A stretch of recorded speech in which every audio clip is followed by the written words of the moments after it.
Shalom saudara-saudari yang dikasih oleh Tuhan. Mari kita awali renungan online ini dengan berdoa. Tuhan yang penuh kasih, saat ini kami datang ke hadirat-Mu dengan hati yang haus akan kebenaran firman-Mu. Kami ingin mendengar firman-Mu dan diubahkan olehnya. Berilah kami hikmat untuk memahami kehendak-Mu dan hati yang lemah lembut untuk menerima kebenaran-Mu.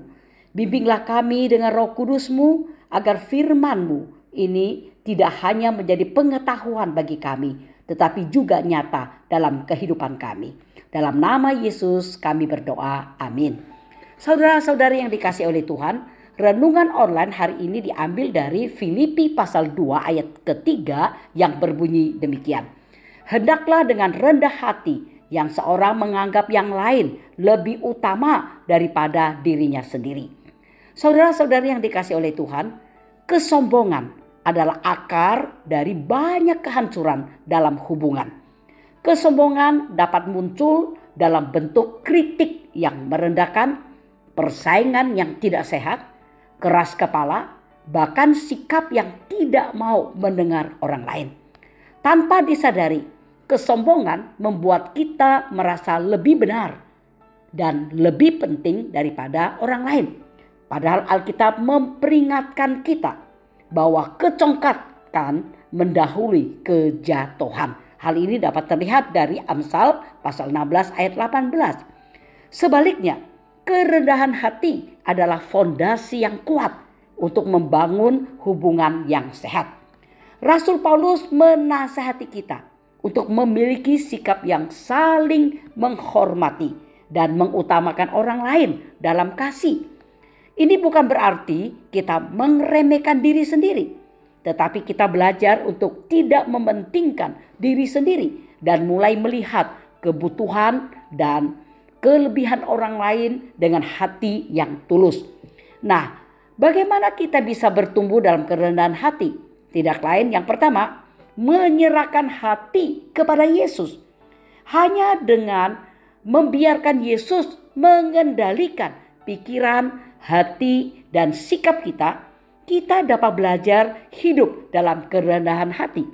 Dengan menyerahkan diri kepadanya, kita akan lebih peka terhadap kehendaknya dan mampu mengendalikan reaksi kita terhadap orang lain.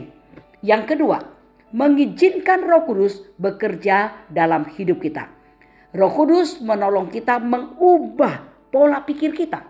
Ketika kita membiarkan Dia mengubah cara kita berpikir, perasaan dan tindakan kita juga akan berubah. Kita menjadi lebih penuh belas kasihan, lebih sabar, lebih mampu mengasihi dengan tulus. Yang ketiga, menghabiskan waktu bersama Yesus. Saudara-saudara, kebiasaan umum adalah kita cenderung menjadi seperti orang yang sering bersama kita. Jika kita ingin belajar rendah hati, kita harus banyak meluangkan waktu bersama Yesus dalam doa dan firman-Nya.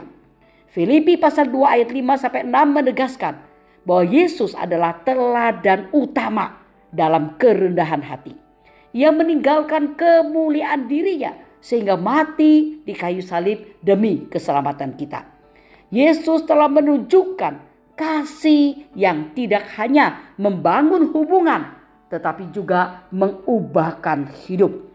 Ketika kita meneladaninya, kita akan memiliki sikap yang lebih sabar, pengertian, dan penuh kasih dalam berrelasi dengan sesama, serta mewujudkan kerendahan hati dalam hubungan dengan sesama kita.